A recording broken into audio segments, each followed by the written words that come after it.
Esther chapter 6, verse 1. On that night could not the king sleep, and he commanded to bring the book of records of the chronicles, and they were read before the king.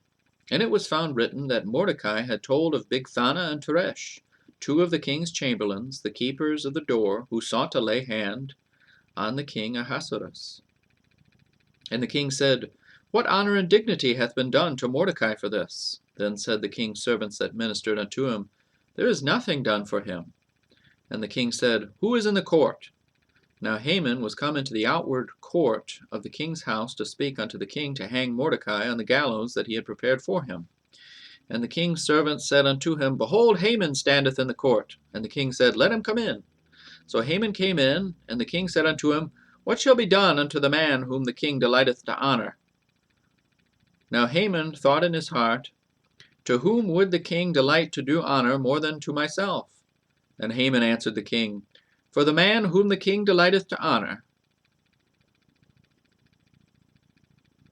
Let the royal apparel be brought which the king useth to wear, and the horse that the king rideth upon, and the crown royal which is set upon his head.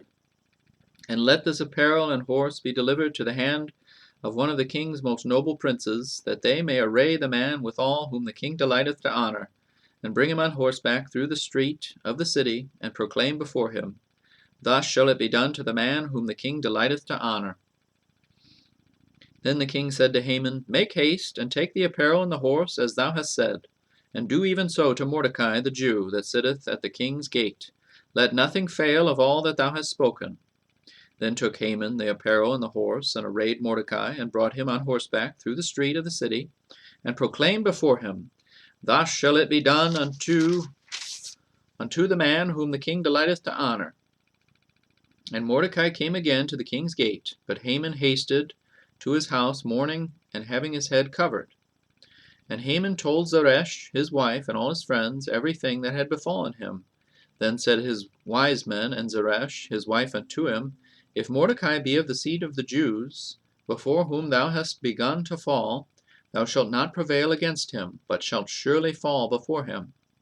And while they were yet talking with him, came the king's chamberlains, and hasted to bring Haman unto the banquet that Esther had prepared.